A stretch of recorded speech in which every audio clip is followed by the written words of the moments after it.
আমি অবাক হই ঝিনুক দেখে। কি দারুণ যত্নে বুকের ভেতরে মুক্ত পোষে, কি দারুণ ভালোবেসে আগলে রাখে।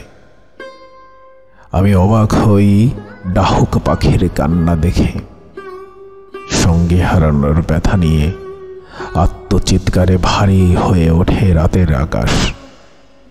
আমি অবাক হই বিশাল ওই নীল আকাশ দেখে। মন খারাপ হলেই কেমন মেঘ এসে তার বুকে জড়িয়ে থাকে, তারপর বৃষ্টি হয়। আকাশ মেঘের প্রেমের অনাসৃষ্টি হয়। মন খারাপ ধুয়ে মুছে যায় আকাশের। আমি অবাক হই রাস্তায় পড়ে থাকা জরাজীর্ণ দেহে, পরনে ছেঁড়া কাপড়ের এক জোড়া মানুষকে দেখে।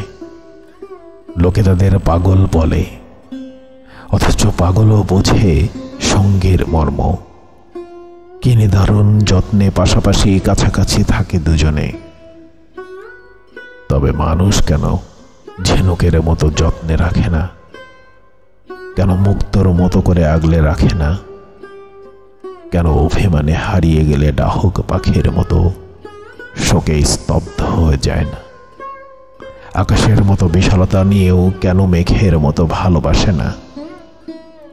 সঙ্গীর ভালো পাগলেও বোঝে, তবে মানুষ কেন বোঝে না?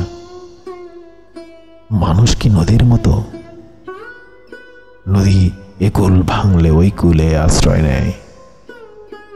মানুষ হারিয়ে গেলে মানুষ শোক করে না, নতুন মানুষ খুঁজে নেয়।